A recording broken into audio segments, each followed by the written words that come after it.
I feel so blessed to be welcomed the way I just was by this group of people. I thank you for having me today. I am Dr. Victoria Jewel Hart with such humble feeling from the welcome. I thank you again for tuning in to our listening audience that we're recording for as well. And I come with a profound message today. Our message will be the art of a smile. I ask that you bow your heads for a moment of prayer that usually blesses me with my message to you. May the message from my mouth and the meditation of my heart be acceptable in your sight. I say a prayer that everyone within my listening voice is touched in some type of way, and I pray for the time they're spending with me, these 6 to 10 minutes, that they will be totally blessed tenfold. I ask for their safe travels home, and I thank you again for this opportunity to speak with you. Amen. So let's get started. Ted Engstrom, quote unquote, said, "A smile breeds a smile." The saying, "Smile and the world smiles with you, weep and the weep alone," expresses an effective truth. Everyone likes to be around a person who smiles easily and sincerely. Have you ever passed a stranger on the street and your eyes meet and you smile at each other? A perfect action, perhaps, but didn't you feel a lift in your spirit afterwards? Could this be because a smile reaches down inside of us and pulls up the surface reasons for rejoicing in our lives? Can there be a connection between the spontaneous action of one person and the immediate thought response of another? How does such an invisible connection exist? A smile is contagious.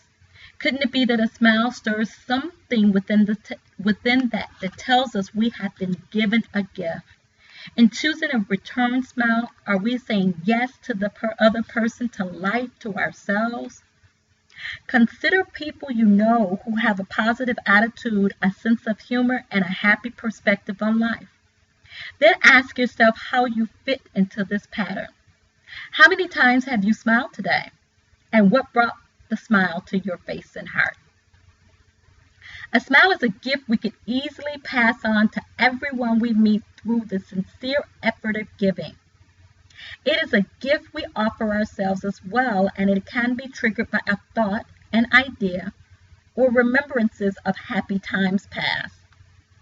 Living life with a smile has been compared to combining yeast into a bowl of flour, adding warm water, and waiting for the flour to rise to make bread. It multiplies many times over. Most of us are drawn to those who respond to life in a positive manner. Do we prefer company of the optimist rather than the company of the pessimist? Why is this? The optimist has faith in life and its opportunities. His smile reflects this faith and enthusiasm for living. On the other hand, the pessimist may think he has no reason to smile and lives his life from a different perspective and is often alone. Has the pessimist on some unconscious level chosen to ignore the many blessings offered by life? An old man who lived alone in his house never smiled and didn't go too far from his own front door. And one day while talking to a neighbor in his yard, he had complained that his eyesight had grown weak. When he looked out his window, he could hardly see the trees in his yard. The neighbor came to visit and noticed that the window panes were covered with dust and dirt.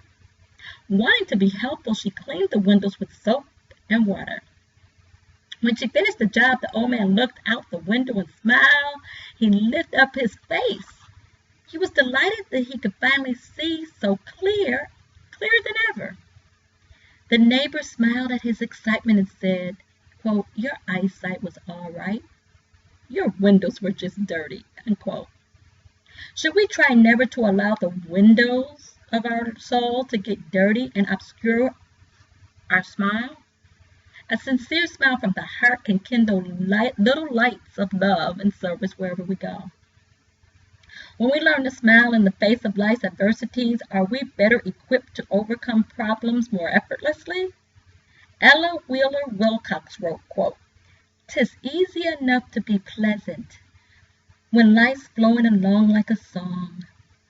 But the man worthwhile is the one who will smile when everything goes dead wrong. Unquote.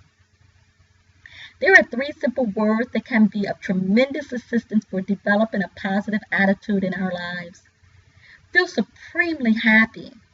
When we focus on feeling supremely happy, regardless of our outer circumstances, our mind and our body experience a metamorphosis.